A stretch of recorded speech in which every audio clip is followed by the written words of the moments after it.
दशक 12वा, समास 10वा. उत्तम पुरुष. श्रीराम. आपण यथेष्ट जेवणे, उरले ते अन्न वाटणे, परंतु वाया दवडणे हा धर्म नव्हे श्रीराम. तैसे ज्ञाने तृप्त व्हावे, तेची ज्ञान जनास सांगावे, तर ते न बुडो नेदावे, बुडते आसी श्रीराम. उत्तम गुण स्वये घ्यावे, ते बहुतास सांगावे, वर्तल्या विण बोलावे, ते शब्द मिथ्या श्रीराम. स्नान संध्या देवार्चन, एकाग्र करावे जपध्यान, हरिकथा निरूपण, केले पाहिजे श्रीराम. शरीर परोपकारी लावावे, बहुताच्या कार्यास यावे, उणे पडो नेदावे, कोणी एकाचे श्रीराम. आडले जाकसले जाणावे, यथानशक्ती कामास यावे, मृदवचने बोलत जावे, कोणी एकासी श्रीराम. दुसऱ्याच्या दुःखे दुःख व्हावे, परसंतोषे सुखी व्हावे, प्राणी मात्रास मिळवून घ्यावे, बऱ्या शब्दे श्रीराम. बहुतांचे अन्याय क्षमावे, बहुतांचे कार्यभाग करावे, आपल्या परीस व्हावे, पारखे जन श्रीराम. दुसऱ्यांचे अंतर जाणावे, तदनुसारची वर्तावे, लोकास परीक्षित जावे, नाना प्रकारे श्रीराम. नेमकची बोलावे, तत्काळची प्रतिवचन द्यावे, कदापि रागास न यावे, क्षमारूपे श्रीराम. आलस्य अवघाच दवडावा, येत न उदंडची करावा, शब्द मत्सर न करावा, कोणी एकाचा श्रीराम. उत्तम पदार्थ दुसऱ्यास द्यावा, शब्द निवडून बोलावा, सावधपणे करीत जावा, संसार आपला श्रीराम. मरणाचे स्मरण असावे, हरिभक्तीस सादर व्हावे, मरोन कीर्तीस उरवावे, येणे प्रकारे श्रीराम. नेमकेपणे वर्तो लागला, तो बहुतास कळो आला, सर्व आर्जवी तयाला, काये उणे श्रीराम. ऐसा उत्तम गुणी विशेष, तयास म्हणावे पुरुष, जयाच्या भजने जगदीश, तृप्त होये श्रीराम. उदंड धिक्कारून बोलती, तरी चळो नेदावी शांती, दुर्जनास मिळो न जाती, धन्य ते साधू श्रीराम. उत्तम गुणी शृंगारला, ज्ञान वैराग्य शोभला, तोची एक जाणावा भला, भूमंडळी श्रीराम. स्वये आपण कष्टावे, बहुतांचे सोसीत जावे, झिजोन कीर्तीस उरवावे, नाना प्रकारे श्रीराम. कीर्ती पाहो जाता सुख नाही, सुख पाहता कीर्ती नाही, विचारे वीण कोठेची नाही, समाधान श्रीराम.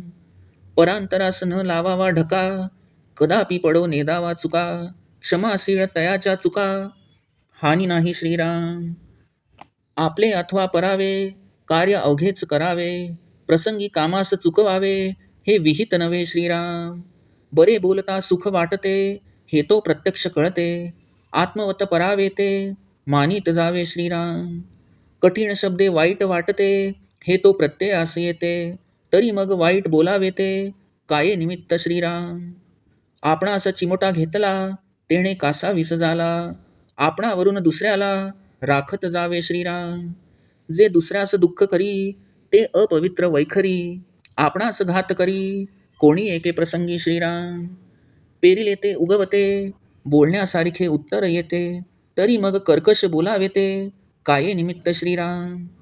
आपल्या पुरुषार्थ वैभवे, बहुतास सुखी करावे, परंतु कष्टी करावे, हे राक्षसी क्रिया श्रीराम. दंभदर्प अभिमान, क्रोध आणि कठीण वचन, हे अज्ञानाचे लक्षण, भगवद्गीतेत बोलिले श्रीराम. जो उत्तम गुणे शोभला, तोची पुरुष महांबला, कित्येक लोक तयाला, शोधित फिरती श्रीराम. क्रियेविण शब्द ज्ञान, तेची स्वानाचे वमन, भले तेथे अवलोकन, कदापि न करीती श्रीराम. मनापासून भक्ती करणे, उत्तम गुण अगत्य धरणे, तया महापुरुषा कारणे, धुंडीत येती श्रीराम. ऐसा जो महानुभाव, तेणे करावा समुदाव, भक्तियोगे देवाधिदेव, आपुला करावा श्रीराम. आपण आवचिते मरोन जावे, मग भजन कोणे करावे, या कारणे भजनास लावावे, बहुत लोक श्रीराम. आमची प्रतिज्ञा ऐसी, काही न मागावे शिष्यासी, आपणा मागे जगदीशासी, भजत जावे श्रीराम.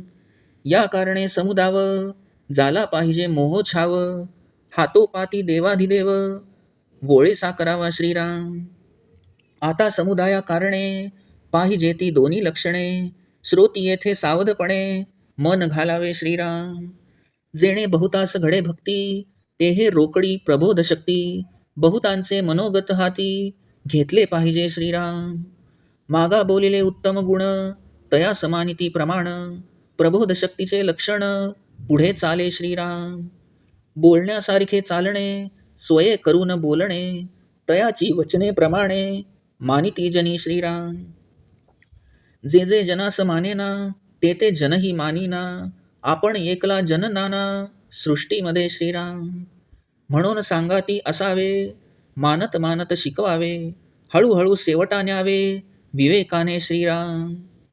परंतु हे विवेकाची कामे, विवेकी करील नेमे, इतर ते बापुडे भ्रमे, भांडोच लागले श्रीराम. बहुतासी भांडता एकला, सैन्या वाचून पुरवला, या कारणे बहुताला, राजी राखावे श्रीराम.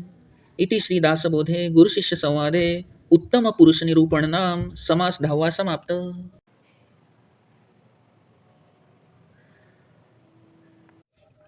दशक 12वा समास 10वा उत्तम पुरुष.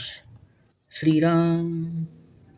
आपण पोटभर जेवल्यावर जे अन्न उरेल ते वाटावे, ते वाया घालवणे हा काही धर्म नव्हे. त्याप्रमाणे ज्ञानाने आपण तृप्त व्हावे आणि तेच ज्ञान लोकांना सांगावे. ज्याला पोहायला येत असेल त्याने इतरांना बुडू देऊ नये. स्वतः उत्तम गुण घ्यावेत आणि मग ते इतरांना सांगावेत. स्वतः आचरण केल्याशिवाय बोलणे म्हणजे खोटे बोलण्यासारखेच आहे. स्नान, संध्या, देवार्चन, एकाग्र मनाने जप आणि ध्यान, तसेच हरिकथा आणि अध्यात्म निरूपण हे केलेच पाहिजे. आपले शरीर परोपकारासाठी झिजवावे, अनेकांचे उपयोगी पडावे, कुणाचेही उणे पडू देऊ नये. कुणी अडले असेल, गांजलेले असेल तर ते जाणून घ्यावे आणि त्याला आपल्या शक्तीनुसार मदत करावी. कुणाशीही मृदू वचनांनी बोलावे. दुसऱ्याच्या दुःखाने दुःखी व्हावे, लोकांच्या संतोषाने सुखी व्हावे. गोड शब्दाने प्राणीमात्रांना आपलेसे करून घ्यावे. अनेकांच्या अन्यायाची त्यांना क्षमा करावी. अनेकांच्या कार्यात त्यांना मदत करावी. परके लोक असतील त्यांना आपल्या बाजूचे करून घ्यावे. दुसऱ्यांच्या अंतरंगातील विचार जाणून त्यानुसार त्यांच्याशी वागावे. नाना प्रकारे लोकांची परीक्षा करीत असावे. मोजकेच बोलावे. कुणी काही विचारले तर तात्काळ त्यास प्रत्युत्तर द्यावे. कधीही कुणावर रागवू नये. सर्वांना क्षमा करावी. आळस पूर्णपणे झटकून टाकावा. उदंड प्रयत्न करीत राहावे. दुसऱ्या कोणी बोललेला एखादा शब्द धरून त्यावर वितंडवाद कधी घालू नये. उत्तम पदार्थ असेल तो दुसऱ्यास द्यावा. शब्द विचारपूर्वक बोलावा. आपला संसार दक्षतेने करीत जावा. मरणाचे नेहमी स्मरण ठेवावे आणि हरिभक्तीस सादर असावे. या प्रकारे वागून मेल्यावरही कीर्तिरूप पुरावे. याप्रमाणे उत्तम गुणाने युक्त असे त्याचे नेमस्त वागणे पाहून अनेक लोकात तो प्रसिद्धी पावतो. मग सर्व लोक त्याच्याशी प्रेमाने वागू लागतात. मग त्याला काहीच उणे पडत नाही. अशा विशेष उत्तम गुणांनी जो संपन्न असतो त्यालाच माणूस म्हणावे. त्याने केलेल्या भजनाने जगदीश प्रसन्न होतो. लोक जरी खूप धिक्कारून बोलले तरी आपली शांती कधी ढळू देऊ नये. जे दुर्जनांनाही आपलेसे करतात ते साधू धन्य होत. उत्तम गुणांनी जो शृंगारलेला असतो, ज्ञान आणि वैराग्याने जो शोभत असतो, तोच या भूमंडळावर उत्तम म्हणून जाणावा. आपण स्वतः कष्ट करावेत. अनेकांचे वागणे बोलणे शोषित असावे आणि नाना प्रकारांनी झिजून आपली कीर्ती उरवावी. कीर्ती हवी असेल तर सुखाची अपेक्षा करू नये. सुखाची लालसा असेल तर कीर्ती मिळणार नाही. विचाराशिवाय प्रपंच व परमार्थ कोठेच समाधान मिळणार नाही. लोकांचे अंतःकरण कधी दुखवू नये. यात कधीही चूक होऊ देऊ नये. जो क्षमाशील असतो त्याच्या महत्त्वाची कधी हानी होत नाही. आपले असो दुसऱ्याचे असो उत्तम कार्य नेहमी करीतच असावे. प्रसंगी कामचुकारपणा करणे हे कधीही योग्य नाही. चांगले गोड बोलल्यामुळे सुख वाटते हे तर अनुभवाने प्रत्यक्ष कळतेच. म्हणून लोकांना स्वतःसारखेच मानित जावे. कोणी कठोर शब्द बोलले की वाईट वाटते असा तर अनुभव येतच असतो. तर मग दुसऱ्याला तरी का वाईट बोलावे. आपल्याला कोणी चिमटा घेतला तर आपला जीव कासावीस होतो. म्हणून आपल्यावरून लोकांच्या दुःखाची कल्पना करून त्यांना दुःख न होईल असे वागावे. त्यांना प्रसन्न राखावे. जी दुसऱ्याला दुःख देते ती वैखरी वाणी अपवित्र होय. ती वेळ प्रसंगी आपल्याच घातास कारण ठरते. जे पेरावे तेच उगवून येते. आपण जसे बोलू तसेच उत्तर आपल्याला मिळते. मग कुठल्या कारणाने कर्कश बोलावे बरे. आपल्या पराक्रमाने वैभवाने अनेकांना सुखी करावे. त्याच्या योगे दुसऱ्यास दुःखी करणे हा राक्षसी क्रिया आहे. दंभ, दर्प, अभिमान, क्रोध आणि कठोर वचन ही अज्ञानाची लक्षणे आहेत, असे भगवद्गीतेत म्हटले आहे. जो उत्तम गुणांनी शोभत असतो तोच महापुरुष जाणावा. कित्येक लोक त्याला शोधत फिरतात. क्रियेशिवाय नुसते शब्दज्ञान हे कुत्र्याच्या ओकासारखे असते. चांगले लोक कधीही तिकडे बघतही नाहीत. जो मनापासून भक्ती करतो आणि अगत्याने उत्तम गुण धारण करतो त्या महापुरुषाला लोक शोधत येतात. असा जो कोणी साक्षात्कारी महापुरुष असेल त्याने लोकसंग्रह करावा आणि भक्तीच्या योगे देवादिदेव आपलासा करावा.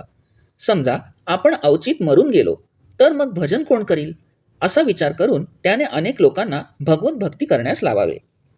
आमची प्रतिज्ञा अशी आहे की शिष्यापाशी काहीही मागू नये, पण एवढे जरूर मागावे की त्यांनी आपल्या मागे जगदीशास भजत जावे.